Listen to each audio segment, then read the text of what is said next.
the Culture Friday. What's good? LL Nation, the Onora boys are in the building. Lucky Lefty Podcast. I'm your boy Shaun Davis at SD2 Mics. That dude, the original Lucky Lefty himself, Malik Zaire, and Malik Zaire 8, brought to you by Onora Whisky, OnoraWhisky.com. It's that premium American whiskey, OnoraWhisky.com. And if you drink, by all means, make sure you drink responsibly. You know, we've been doing some different things, man, doing short clips, putting short clips out there, dude. So we appreciate you guys going ahead watching those short clips. Make sure you subscribe, share, hit the like button on those as well. Just a reminder, for the Culture Friday, at the end of the show, we answer any and every question. Notre Dame related, college football related, personal lives, whatever you want to ask us. The super chat is available, and we appreciate you for any support. The climb to 3,000 is real, and we're getting there because of you, LL Nation. Hit us up, the super chat question. We'll get to it at the end of the show for the Culture Friday. Left, crazy environment awaiting Notre Dame and Syracuse at noon Eastern on Saturday. That's right. We talked about it a little bit. Who's going to handle the environment better? Let's do this. And the question of the day. The question of the day is a little different because it's for you, Left. Okay. Is there any environment that you wish you had played in that you didn't get a chance to? Is there any environment? Because this weekend is also the biggest cocktail party down in Jacksonville, which I hear is just, it's so much alcohol consumed on that day in Jacksonville. It's crazy between Georgia and Florida. Is there an environment that you didn't get a chance to play in that you wish you had? The Georgia-Florida one's pretty cool. Okay. On top of me loving the fact that I love the Jacksonville Jaguars, so playing in the stadium and all that, and then the biggest tailgate in college football, it was a cool experience. Didn't get to see much of the tailgate.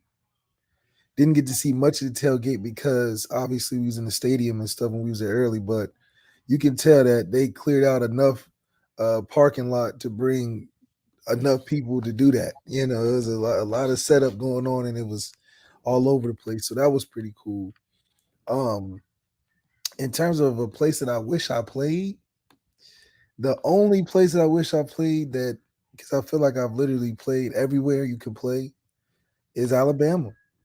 That is the only place that we haven't played at or been a part of. And that was that was an experience that I wish I had. I got to do Ohio State, Florida State, got to play LSU, got to, play Texas, got to play all the teams that you see growing up that people fall in love with. And that's the benefit of playing at Notre Dame. You're going to play just about everybody. So that was the only place. I mean, we played at Michigan, played at Michigan State. So we pretty much did it all. Let's dig into... Oh, you on mute. Can you hear me? Still on mute. Or am I on mute? Shoot. I don't know. But yeah. I'm telling you, Notre Dame, you play at Notre Dame, you're really going to be in the best position to play all around the country. We played at USC. We played down there while we're going to Florida and Notre Dame. I got to play at Florida. I got to play, just about anywhere you can on top of NFL stadiums. Mm-hmm. So recruits out there, you can do it all. You come to Notre Dame if you want to play the entire landscape of college football. That's the benefit of being an independent. And I think a lot of guys miss out on that. Miss out on that experience, getting to travel and play in tough road environments that you hear about across the country. That's what makes college football great. If you're playing in the Big Ten, you ain't going too many places. Now with the expansion, you'll get to take a trip to California, which is cool. But before then, you going to Iowa and Minnesota and Wisconsin. That's, that is what it is. But at Notre Dame, you might go to Michigan one week and end up somewhere in California the next. So I think that's the pretty cool thing about it. So let's do it this way, Left, because we put it out there as a clip. I'm going to dig a little bit further into it today. Who's going to handle the environment better? Who's going to handle the dome better, Notre Dame or Syracuse? And does it matter if it was a noon start versus a 2:30 start versus a 6:30 prime times slot? So my LL question of the day for LL Nation. As a fan, what's the most annoying time slot for you on Saturday? Do you hate the early start? Do you have to hate having to wait until the prime time game? Is the 2:30 spot perfect for you? What's the most annoying time slot for you as a fan watching your favorite team or watching Notre Dame football? Let us know. LL question of the day. Let's dig deep into positionally who will fare better and take care of the ball and be able to execute and handle the atmosphere under the dome tomorrow at Syracuse. And we do that by going back to what Dino Babers had to say about the need for the 12th man.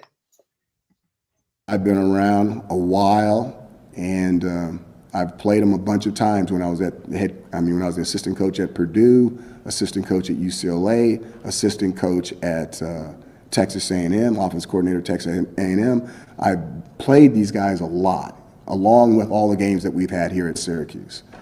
And I've only had the opportunity of winning one time. It's very, very difficult to beat these guys. They're extremely well coached. They have fantastic talent, and you normally catch them in a venue. Beating them at their place is really, really hard. I take my hats off to the teams that have done it this year. But for us to have an opportunity here in Syracuse to have Notre Dame come to the JMA Dome, I expect it to be, and I hope it to be, a coming out party for our fans in front of the national media. I mean, this needs to be an animal party. Okay, there goes your movie reference, an animal party out there. And hopefully the fans will come out and show them exactly what our 12th man can do. The only opportunity I had of winning a game against these guys was at Texas A&M when they came to Texas A&M, and our 12th man down there showed off like they always do down there. And we need our 12th man up here to show off. We're going to need them.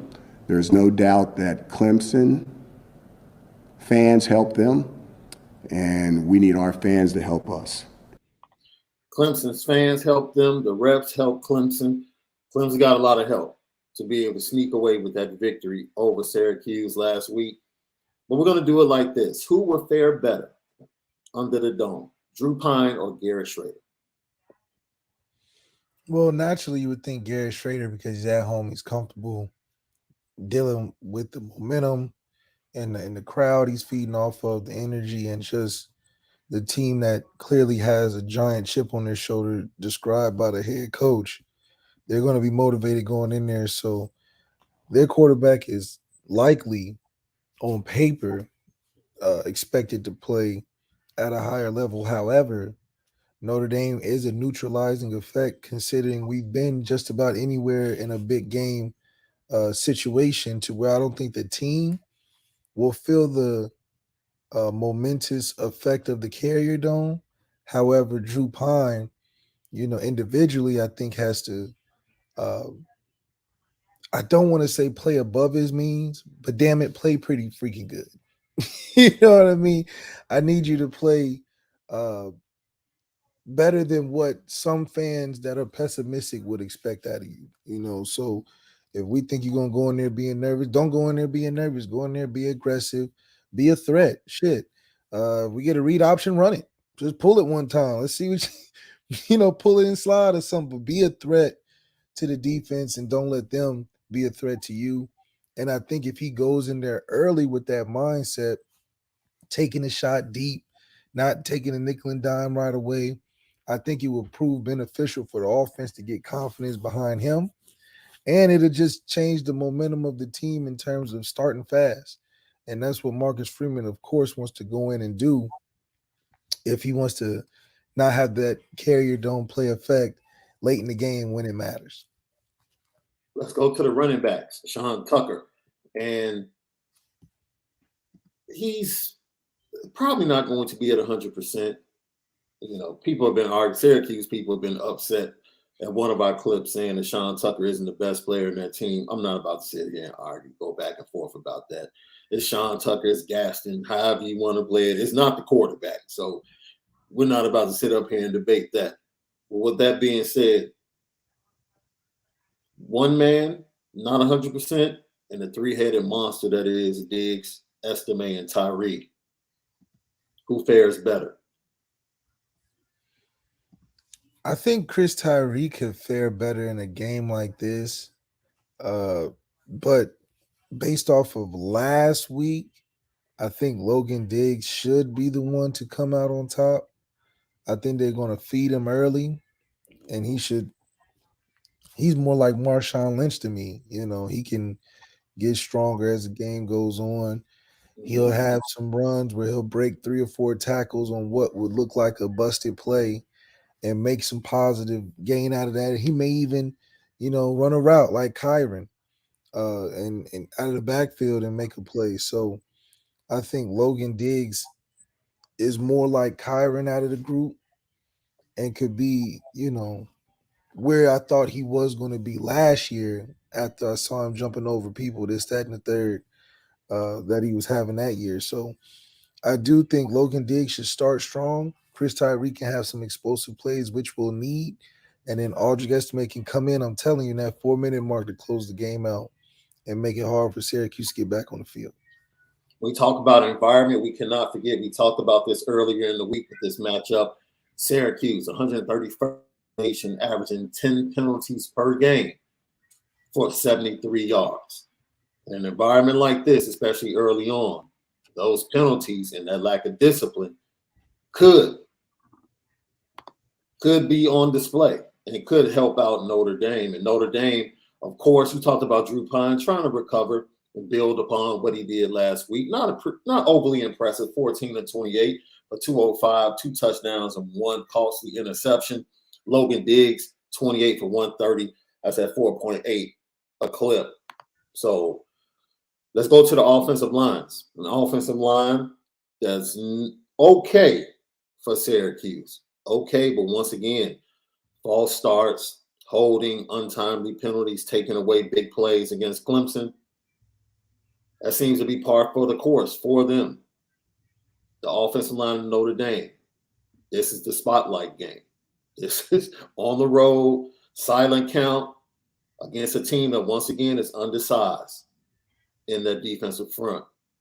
Take control. Who will fare better? It's a good question. What do you think? I think. Well, look, man, it depends. Now, see, this is where it's not a question of whether or not they can dominate this offense. Yeah, it's not if we can or not. What is going to be called? Are you going to give them an opportunity to dominate? Once again, we talked about the temptation against this 3-3-5, the opportunities that will be there. The fact that Charlie Jones went crazy because they're going to play man-to-man on the outside. The fact that the Syracuse defense in the 3-3-5 has struggled to defend the tight end position week to week. If that's tempting enough for Tommy to get outside of what they should be doing, which is allowing this offensive line to set the tone and wear this defense down the same way that Clemson did late in the third quarter and the fourth quarter and took over with the run game, then you can be in trouble, especially under the dome where it's loud, mistakes, you commit some turnovers, and all of a sudden Syracuse gets the momentum, and the next thing you know, you're in trouble. Will Tommy live? And will he allow the Notre Dame offensive line to take control of the game? Ultimately, is the biggest question for me. That is the question. And like Houston Griffith said, we can't let teams dictate.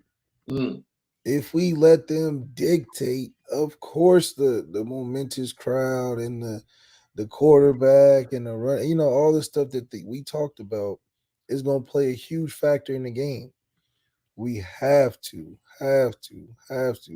be able to figure that out. So I do think that Tommy has to be aggressive. I was surprised how aggressive he was in the Fiesta Bowl, throwing 60 times. But for him, I think it comes down to trusting Drew. Does he trust Drew to push the ball down the field, which is going to help our offensive line, in the pass and the run game if he's getting the ball out of his hands? mhm. Combining that with the play action and the run itself, we should be in a good spot to keep the Syracuse defense guessing, or at least not taking free shots on Drew where they can get the crowd hype and all this other stuff. So I do think that the run game has to start off early, but we have to be able to push the ball down the field. Offensive line is going to be fine. I think if anything, that's the most secure thing about our team going into games like this, that you never have to worry about the offensive line just lacking, Mm. where you're like, oh man, they're just blowing assignments and getting crazy holding penalties. You usually got a very, very solid discipline O-line going into the game. All the problems come from the skill players or the quarterback. So Yeah. so that's why I think Notre Dame stays so consistent, and why we always are able to be in these tough games, is because the offensive line is going to be giving us a chance regardless. And you can't run away from what's going to be best, because Syracuse, with the energy that they're going to have and with the way they move around on defense, they're going to make plays early. Okay, if it is tough sledding in the running game early, you don't depart from it. No. You don't just throw Drew Pyne to the wolves in that environment. Like, go ahead and drop back 40 times today, Drew. No, that's not it. Allow Syracuse to show their hand, play all their cards early, trying to jump out in front, and wear their tails down, man. Wear them down. Your defense is not about to allow them, unless you just turn the ball over. The Notre Dame defense is not about to allow the Syracuse offense to put up crazy points. You will be in the game. Stick to the game plan. Don't jump ship and let the big boys bring you home. That's right. I think, like you said, you got to let the big boys bring you home, which brings me back to Aldrich Estimate, not fumbling the football. If he's able to play with confidence and hold on to the ball and fall forward, Yeah. and our offensive line do what they do best, I have no doubt in my mind that we can't control the game, number one. But number two, close out the game when we need to. There's no reason in the world why this game has to be close. But even if it is, we can keep a 10-point lead the whole game just based off of falling forward and having our blocking assignments up front. They're not big enough bricks in their back pockets to just stop a physical, straightforward run game. Now, is Tommy going to get too freaking cute and do all these motions and shifts and changes and give us false starts or penalties, or run side to side and do exactly what Syracuse probably wants us to do? That's a question on our mind. But we know from looking at the paper that there's no way that this defense can stop us from going forward. And if we can stick to that, Yeah. and make some good tough plays down the field, we'll be all right. Yeah, Lucky Lefty podcast brought to you by Onora Whisky and NoraWhisky.com. That premium American whiskey and NoraWhisky.com. Just a reminder for those who just jumped on, as we see the numbers continue to grow. Question of the day: which starting time annoys you the most? Which starting time annoys you the most? That noon start, Noon that start. 3:30 start, or I do the not. prime time start? That noon start is a tough one. That's a tough one. Noons are tough because it's like, are people waking up or not? Are you waking up? Are you really up for real or not? And on top of that, you start the day really early. Yeah.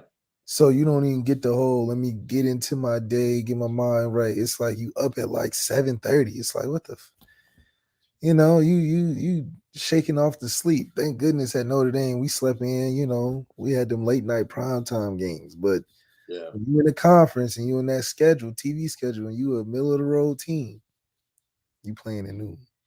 Now the crazy thing is, left for business purposes, the noon start is the best. Yes. We'll be done with the post game show probably about 4:30. Yes. 2:30 your time. We're done. That prime time start. You supposed to sleep on it. We're not Scott Van Pelt. He could be up late night doing that. Not us. Scott Van Pelt sleep during the day. He'll be up watching these 2 noon starts. He sleep. Man, you have a prime time game, man. The post game shows go to like 1, 2 in the morning. That's tough. That's tough. So, and that's why it's only one Scott Van Pelt. Yeah, for business purposes, the noon start, sweet. As a fan, I'm probably in that 2:30, 3:30 range. 3:30 is my perfect time. Yeah. Yeah, because then I can go out. And dude, if you kick it too hard on a Friday night, you might miss the first half of the noon start. For sure. For sure. You wake up like, oh, snap, the game already started. You miss game day, everything.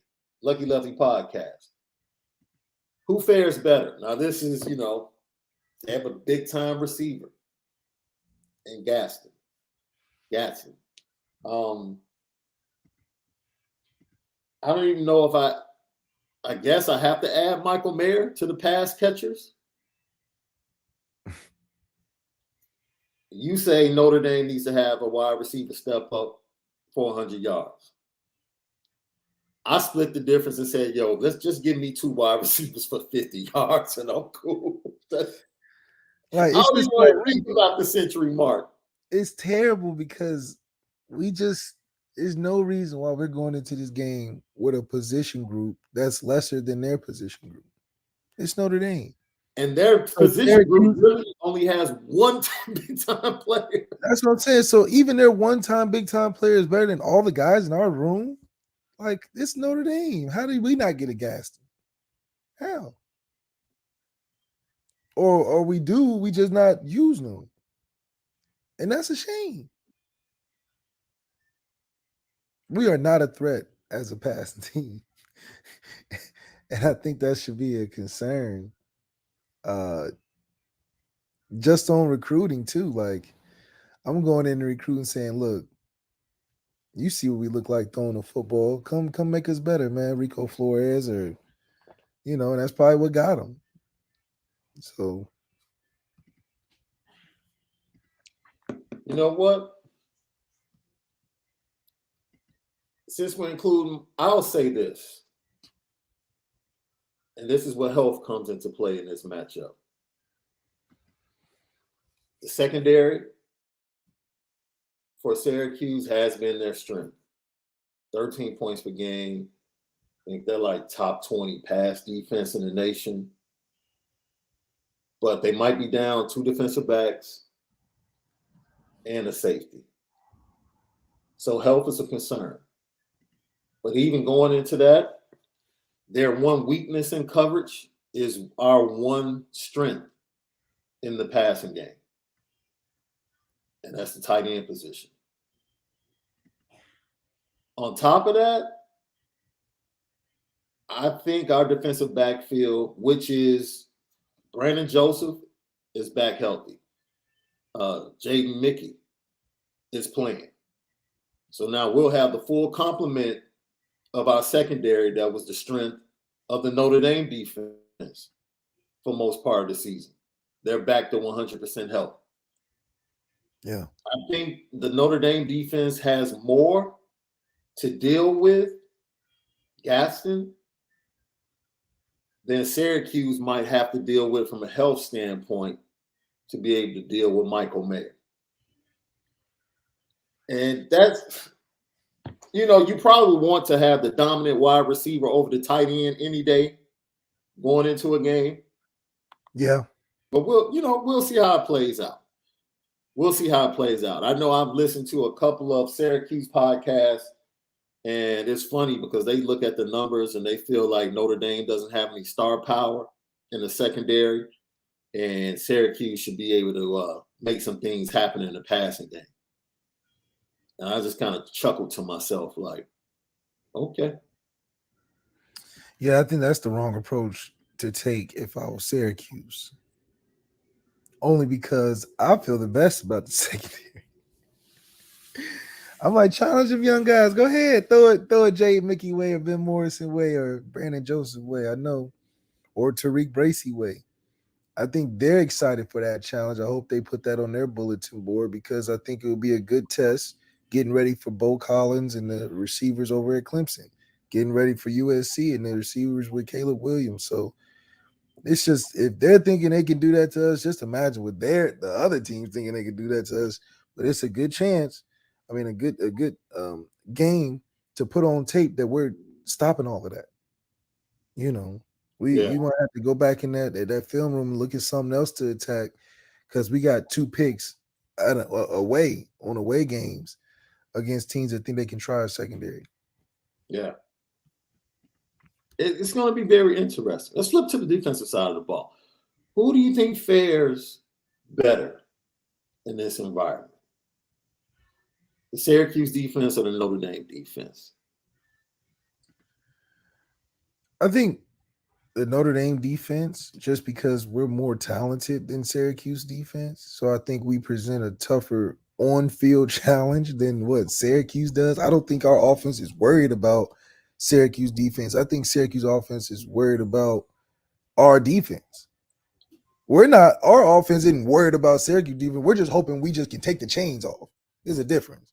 Hoping we can execute. Yeah, we're going to put the right dude in there. So we can run past people. We're going to keep nickel and diming and acting like we're getting affected by this defense. Syracuse, on the other end, their offense is like, look, we got to scheme up stuff, stop Fauski. We got to get behind that secondary. We got to do some things to linebackers, get them in space. They can make some confusion happen, this, that, and the third. O-line has to hold up. The O-line's got to hold up. Yeah. We're not worried about our O-line holding up. We're just like, are we running right or left? Are we going to throw a trick play on 3rd down or 4th down? Avoiding, compounding mistakes is more of our issue on offense. Right. Their issue on offense is, actually game planning, having some schemes and some stuff to go score some points. So there's just a difference there.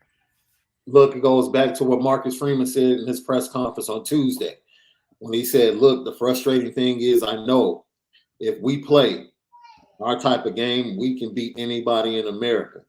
And I thought he should have added something to that. I said, if you add coach well and play well, then you can beat anybody in America. Don't leave out that coach well. No.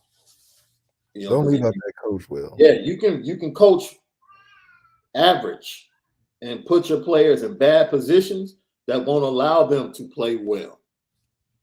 And then you have a problem, and that's something that has been evident during this season. Lucky Lefty podcast once again for the Culture Friday. Any and all of your questions at the end of the show, go ahead and put it up. If you want to put a super chat up, we appreciate you. We'll get to it at the end of the show. Some crazy comments coming in, and a lot of people are saying, look, 12:30, the early slot is pretty frustrating. Yeah, the early slot is frustrating. I think a lot of it too, just because, we like to have that spoiled feeling of being primetime teams waiting on us to play. Plus, nobody wants to start drinking too early. So I think it's just for Irish fans included, we like to have a good time while we're watching. And, it's a little early start, get the heartburn kicked up before bedtime. Yeah, and it's kind of tough to really get into, like, football mode, man. Like, for me, it'll be 11 o'clock here in Chicago.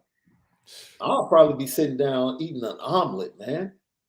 Yeah, like you're reading the paper still, Yeah, that's not football food, man. That's not football food. So I don't know. Hot wings at 11 is a little risky for me. I might know 11 o'clock start for me, man. I still might be in my, my pajamas, bro. Yeah. You know what I'm saying? I still might be in my pajama pants. From a coaching standpoint, who do you give the advantage? has to be an advantage from a coaching standpoint to have that 12 man. It has to be. But you pointed out something that Marcus Freeman can kind of set for himself going into this November stretch with this win going on the road. I thought that was very important that you pointed out how important this game is for Marcus Freeman. Oh, absolutely. If he can go in there and be like, look, I can go into a hostile environment and shut all that stuff up that y'all been talking. You can get the fan base believing that Marshall game was a fluke. It was just starting, we trying to get our stuff together. We starting a little slow, whatever. But going in there to Syracuse and handling business, especially in a way that it's like, okay, we came in and playing no games. We dominated, took the heart out the team in an away game after coming off a tough loss. That'll give a lot of credit to Marcus Freeman as a head coach and just some skin in the game. That it's a rough ride, but if you can, it's not about how you get knocked down, it's how you respond. And this response, the way you can respond in this Syracuse game, going out there winning in a great fashion, will scare Clemson. I tell you that. Clemson just barely got away by the skin of their teeth. So if we can go to their house and kick their butt and put our feet on their couches and dirty up their stuff, it's going to send a message to the rest of these teams out here and be like, look, you look at that Marshall game all you want. The Clemson game is not as daunting as people think. Right. You're right. Like Syracuse, Clemson, back-to-back weeks, neither game is that daunting. Right. It's really not, especially what Clemson has going on at quarterback. I don't fear Clemson. No, we definitely not fearing Clemson, and I think that's just the way things can be psychologically better for us is if we go in there and dominate Syracuse. I think it'll give a lot of things for Dabo to think about because our game is the week after, right? So yeah, next week.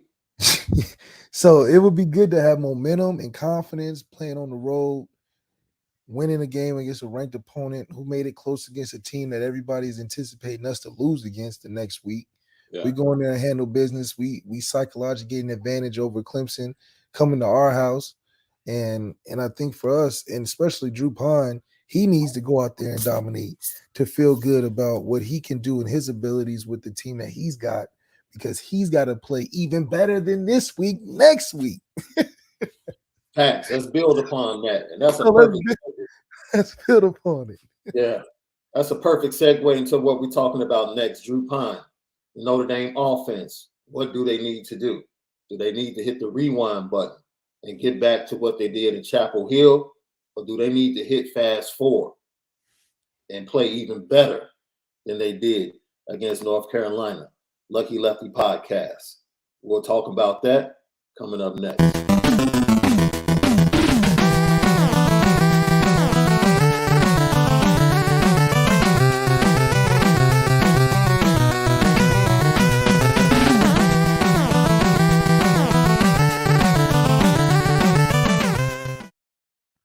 Welcome back, Lucky Lefty podcast featuring Onora Whisky and brought to you by Onora Whisky, OnoraWhisky.com, that premium American whiskey, OnoraWhisky.com. Drew Pyne, the offense, said before, 14-28, 205, 2 touchdowns, 1 interception against UNLV. Not a stellar performance, not up to the standards that we've seen that he can perform, like BYU, even with that 1 interception, and North Carolina, where he exceeded our expectations or what we said he needed to do on a weekly basis to win games at Notre Dame, which is 220 yards, 2 touchdowns, no turnovers. Let the running game do what it's supposed to do, and you'll be able to win games with this offense. So my question to you, Left, do they need to rewind to what they did against North Carolina, or do they need to continue to move this offense forward and do more things to be able to get to the level where they can run the table in November and be impressive? Well, they definitely need to be able to take this step forward. I think the UNC game was like that because UNC is not a good defense. So I think for us, we need to be able to be like, okay, Drew, how can we develop your comfortability in throwing more than just Michael Mayer? Is it a play thing? Do you need certain guys in certain positions? I think we're far enough along in the season to where Tommy can really sit down and be like, Drew, how can we work together? Instead of it being a parent-kid relationship, you just do what I tell you to do. I'm gonna cuss you out every time you don't make the read I want you to. At this point, for him to be a veteran quarterback playing in a tougher schedule, November, December is going to be more important for their relationship to be better, where they can communicate things that he likes, doesn't like, checks he likes, doesn't like. Just because at this point you can't turn around and be like, all right, go in. There's nobody else to go in, which is says a lot about our program's quarterback room. Because how is that even a thing where you can't even turn around and point to another guy that's ready to go? That's rare because usually we lived off of next man in. Not that they can't go in there and do it or whatever, but nobody's feeling too hot about what the room has cooking. That was a good one. I But like that. You got to get a look, though. You look up, though. so I think it's just important for Tommy's relationship to get better with Drew on a coach quarterback level where some trust can happen, where it can be like, all right, Drew, let's really get into this together. I think that's the only way you can move the offense forward, because other than that, you just all right, throw here, throw here, throw here, and if it don't work, everybody's upset, you know. Oh, man. I think it's interesting. And this is why I said this game as an offensive coordinator is going to be really tempting for Tommy Rees. Because I think he knows that the passing game needs and the offense needs to progress. And I know they wanted to add some things, but they took some steps back in execution. Now it's like simplify some things to make sure that we're doing the fundamentals correctly so that we can add on as we move throughout the season. So if we have special things set up for Clemson, if we have special things set up for USC, we can go to those things. Even if they have something saved up for Syracuse, they can go to that. So I do think offensively is about hitting the fast forward button. Like what they did against North Carolina was absolutely amazing, and it looks better the more North Carolina continues to win and beat up on the rest of the ACC. That win looks even better. But this win would probably be more impressive than the North Carolina win, wouldn't you say? Yeah, it would be way more impressive North Carolina win because one, this team is ranked and they have some good numbers and analytics to where as a team we go in there with a more aggressive attitude that winning this game can mean more for our own confidence in-house. Losing to Stanford took a big impact, in my opinion, on the team in-house because it's like, how we lose that game? You know, everybody's walking around like looking at each other sideways like, man, how you let us lose to Stanford? But it's everybody pointing the finger at themselves like, dang, how did I lose to Stanford at home? Like, this team was garbage. So winning against a ranked team, just how it looks, and being an underdog, because that's what I feel like we like to play sometimes for this reverse psychology reason, being a top program, but always feeling like an underdog. I think this is a good position for us to look up instead of look around and really, try to take that next step and get up on our feet. Yeah, definitely. Lucky Lefty podcast, the original Lucky Lefty, Shaun Davis, Onora boys are in the building for the Culture Friday. Hit us with your questions. We'll get to them at the end of the show. If you happen to hit us with a super chat, we greatly appreciate it. The climb of 3,000 is real. I think ultimately, before we get to our predictions left, ultimately this has a chance to be a standard, right? In Notre Dame football and the Marcus Freeman era over the next 2 weeks. It's an opportunity to establish a standard for what this program is going to look like and how this program is going to fare in big games under Marcus Freeman. Yeah. And the standard is the standard. You've heard people say that before, but it reigns supreme. The standard is the standard, right? Your standard is what you put out there. Bill Parcells said it another way. You are what your record says you are. Like, you can give me lip service about vision, plans, but ultimately, what you show on the field, that's who you are. And Notre Dame needs to start that this weekend up at Syracuse. Yeah, we got to decide, when are we going to play consistently to the standard of what Marcus Freeman has laid out all year? Yeah. Sometimes we want to go out there and do it, and other times we're like, I don't know if that's the way we want to roll. So I think some unity and consistency and belief in what we want to do and are trying to do is what's key in the keeping us on this path of continuing to win games. I think when you get to next week and even this week, there's got to be a strong sense of unity, especially coming off a loss like Stanford, to be able to say, okay, we can put things behind us, next play mentality, but this game is every game that's on Saturday moving forward is the most important game and what we have to focus on in order to stick to a standard that's not an easy thing to live by. It's not easy to go out there and dominate and physically destroy the other team every week, but we're capable of doing it. We have the talent and the depth to the point where we got guys leaving in the middle of the season. So I think for a team that's utilizing their talent to the max, you're not going to see guys like Lacey leaving, because everybody's going to be getting in there making plays like Georgia. Georgia's defense continues to be great, and they have ridiculous depth, but they're whooping teams, so everybody's getting in. That's one way to keep the train rolling is to have you guys play and execute at such a level to where everybody gets in. So I think that's the goal for Marcus Freeman, having so many two-way players and all these supremely athletic guys, is to have everybody get in and contribute because they're all talented enough to do so. Lucky Lefty Podcast. Let's go ahead and get to the predictions, Left. I'm going to tell you, I'm going to be honest. I predicted Syracuse winning this game in my mind a couple of times. I'm going to keep it a buck. That's fair. It's just a trust factor, man. Everything's on my mind. The early start.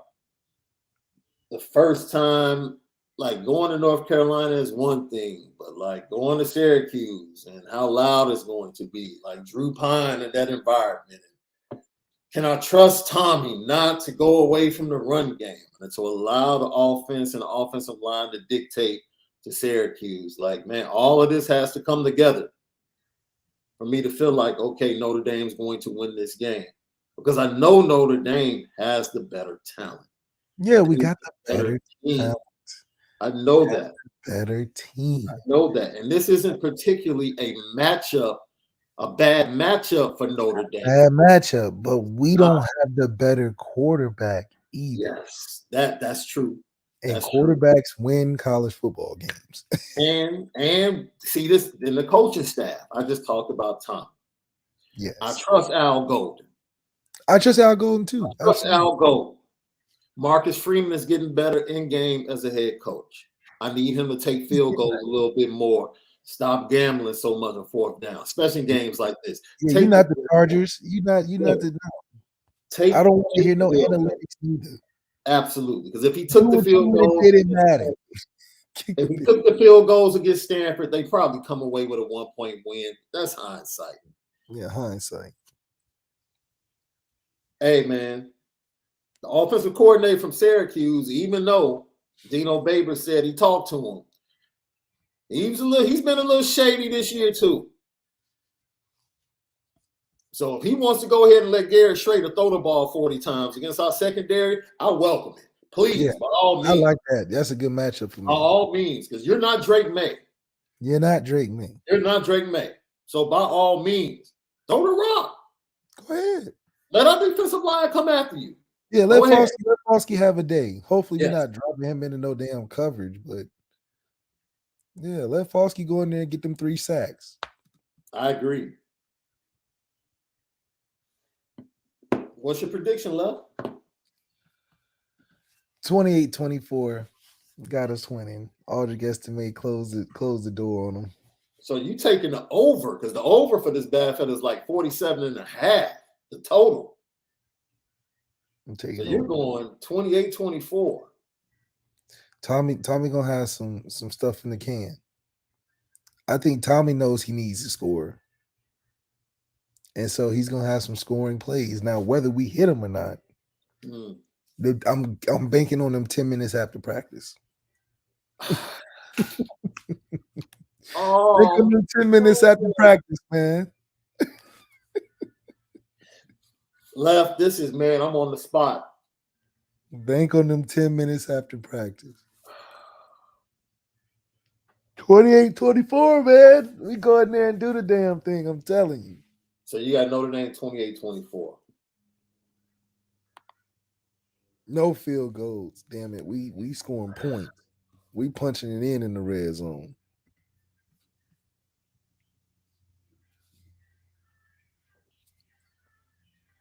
They gonna score points, but I got us scoring just slightly better. See, I disagree. I think the Notre Dame defense is going to play one of its best games. The only thing that will upset Notre Dame defensively is if Drew Pyne and the offense just turn the ball over. Yeah. If they turn the ball over 2 to 3 times, then all bets are off. If Notre Dame plays clean football and doesn't turn the ball over on offense, Syracuse at maximum is putting up 20. Maximum is putting up 20. Because they couldn't put together a full drive. They couldn't put together a full drive against Clemson. They couldn't. And I'm not comparing our front seven to Clemson's front seven, but in totality, I mean, Clemson's secondary is pretty average.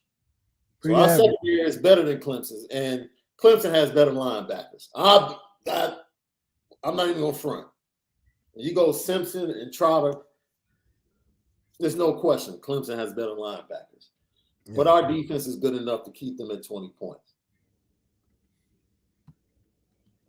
All right, so you taking the under then, I'm guessing. I mean, heck, that's pretty much, other than Drake May in North Carolina, that's pretty much been the average for Notre Dame. What, 20 and under? They've treated everybody they've played, everyone they've played has been 20.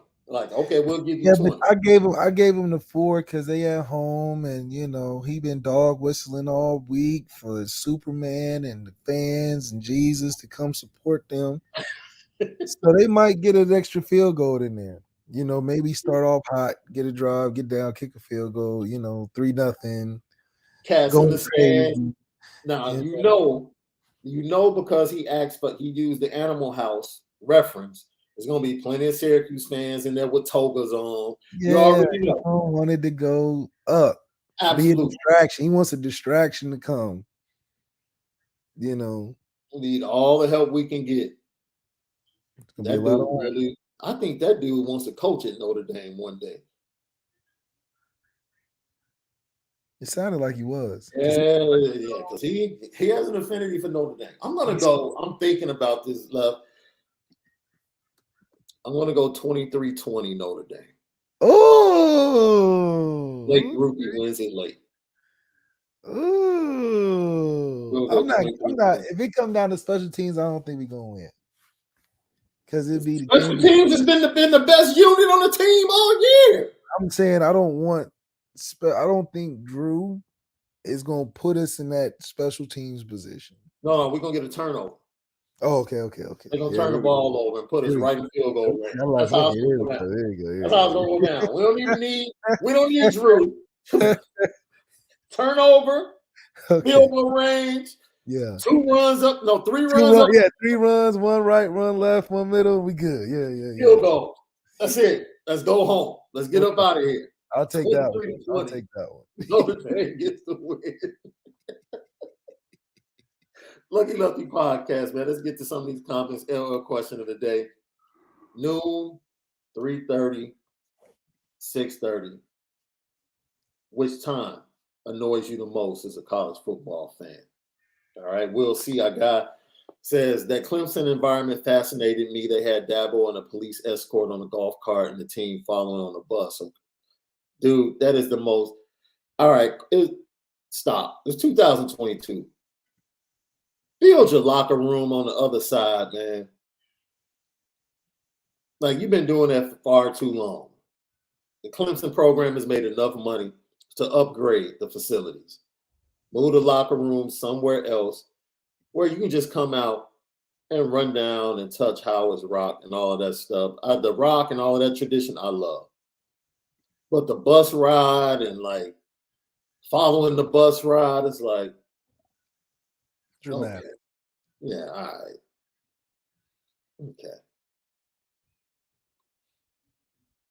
I'm sure Clemson people feel totally different. But I don't want to wait. They got a great DJ. Yeah, I don't. Do they? I wish Notre Dame would get a real DJ. He's better than the SC's DJ, in my opinion. Because Michigan, I think Michigan added a DJ. Michigan's like the team that's trying to be cool. That's like not cool, you know, but they trying. They do all the cool stuff, but they just not cool. You know what I mean? It's like you got the new Jordans on, but you're not cool. You like you're not rocking them right.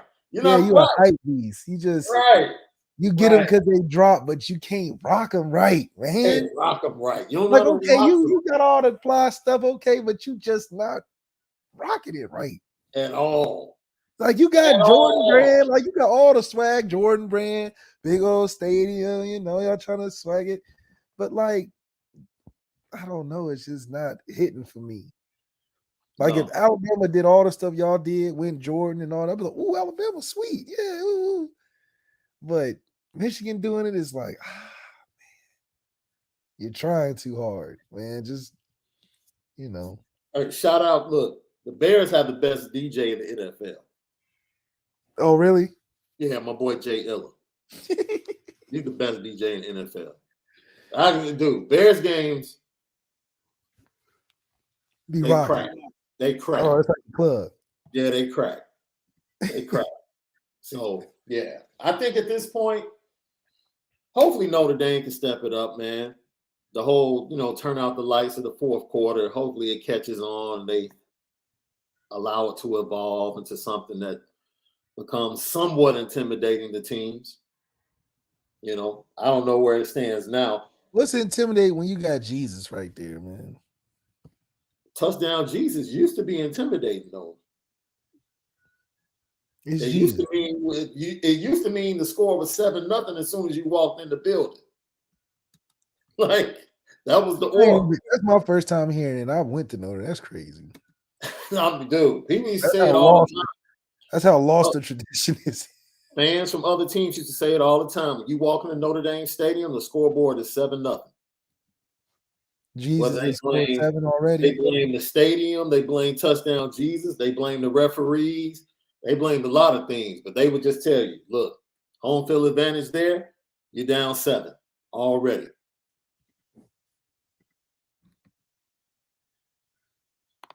So, yeah, we'll see. That's cool on that. P-Dub.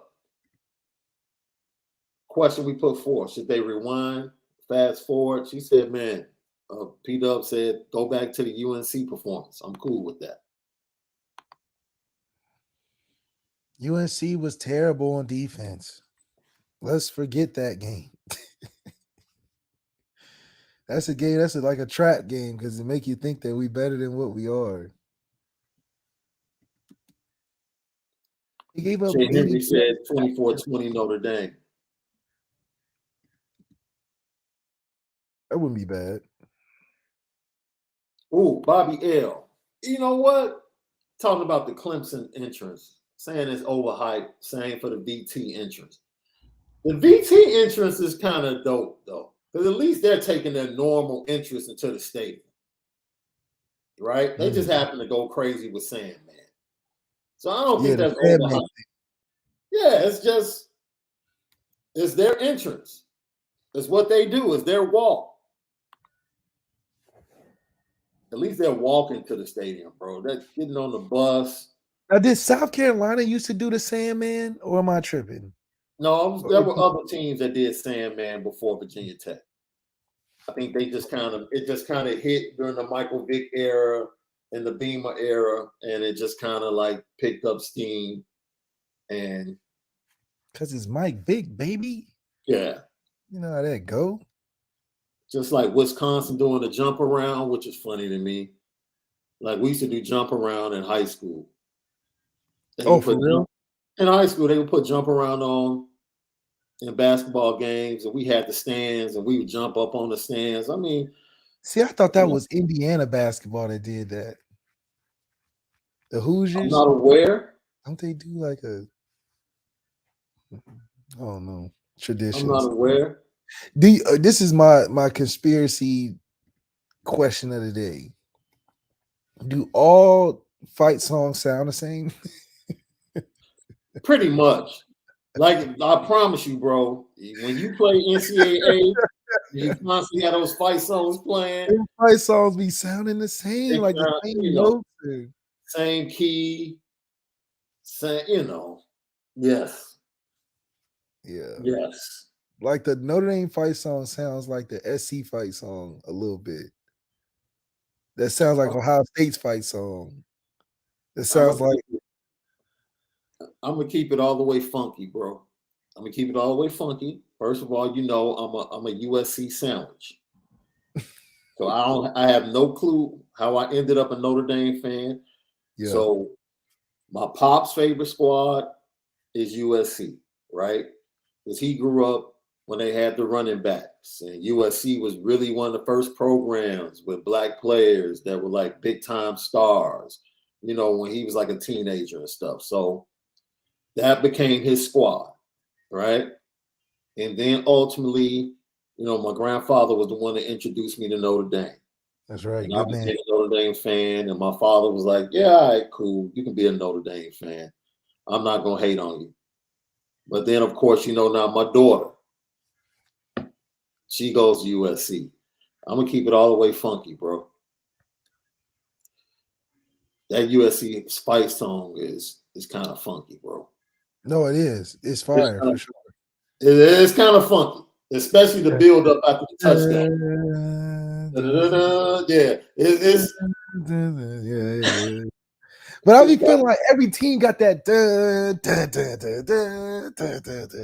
It is the same thing. That's what I be saying. That'd be the same. You can find that same sort of melody inside each fight song. You're right. Okay, so at least I got you. It's almost like they hired the same composer to go around the country and write. Yeah, give me that. Give me that part. Give me that. And he copy and pasted like a certain. Yeah, he's like, man, I'm tired of making up new stuff. Let me go ahead and just chop and screw some stuff, man.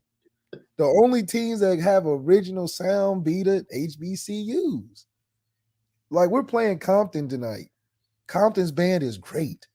I just love hearing they. Yeah. I love playing Compton. They had the best band every year. Yeah, they playing new stuff, current stuff. You think it's the radio? It only be like 10 people on the band team. Yo, I can tell 10 you what. People on the band team, 9 of them drums. Man. Hey, that Jackson State Southern halftime, we're gonna be lit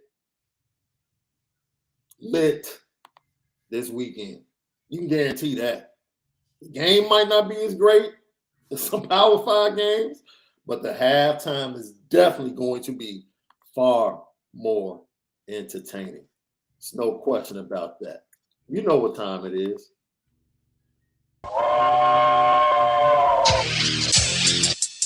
Petticoat,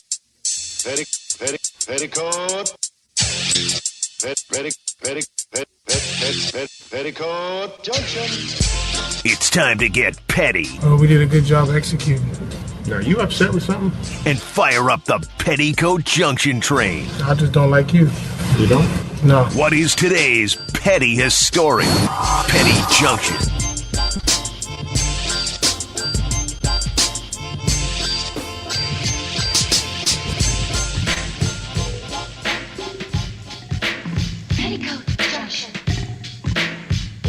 Petty Junction, petty stories every day, brought to you by Onora Whisky.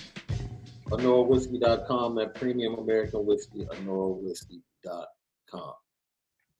Man, I got one today. Please, man, because I'm putting NBA players on the petty train. Go ahead, bro. I'm putting Gap on the petty train. You take Gap out of this. You take Easy out of the stores, everybody's taking them out of the stores, but then y'all selling it on the Chinese app. That's crazy. So y'all about making money or what y'all about? Because y'all taking all the merchandise from me when it's already out there. Oh It's man. all this, oh, I'm so upset, da da da da. And then you sell it on the Chinese app. Taboo. All the swag. Y'all even got the unreleased swag, the perfect hoodie zip up. Unreleased. Y'all dropping it on another app that I can't get it. But y'all taking him out the stores? That's petty, man. Y'all don't care. NBA players. We're not even 2 weeks into the season, man. Y'all taking games off. Kawhi coming off the bench. What are we doing, man? They ain't taking it serious. What are we doing? Play ball, man. The demise Hey. came when they became friends and start vacationing with each other and all this trading jerseys and kissing and hugging before and after games. And now they like, you know what? If I sit off, it's okay. It's all good. It's ridiculous, man. You can't. My boy out in LA, he's from Chicago. He's like, dude, I hope Zion plays on Sunday. But they play the Clippers. He's not. He's not. I guarantee it, dude. Because it's the owners that are taking control. And they view these players as assets and they won't let them be players. Let them play, man. Let them play. Dude, if you got to be 100% healthy to play, what are we doing? Why are we paying you millions? Why are we paying you millions? That's a part of the game to stay healthy. You have to be 100% to play? The heck out of here. Lucky Lefty Podcast. Climb to 3,000. We appreciate you guys, LL Nations, because of you. Brought to you by Onora Whisky, OnoraWhisky.com, and Premium American Whiskey, OnoraWhisky.com. Have a great day. Enjoy the game. Post-game show immediately after Notre Dame wins 28 to, what did you say, Lef? 28-24? He has the over. I'm taking the under, 23-20 on a Blake Groupie field goal late. Special teams wins the day. Have a great weekend. Most of all, spend it different.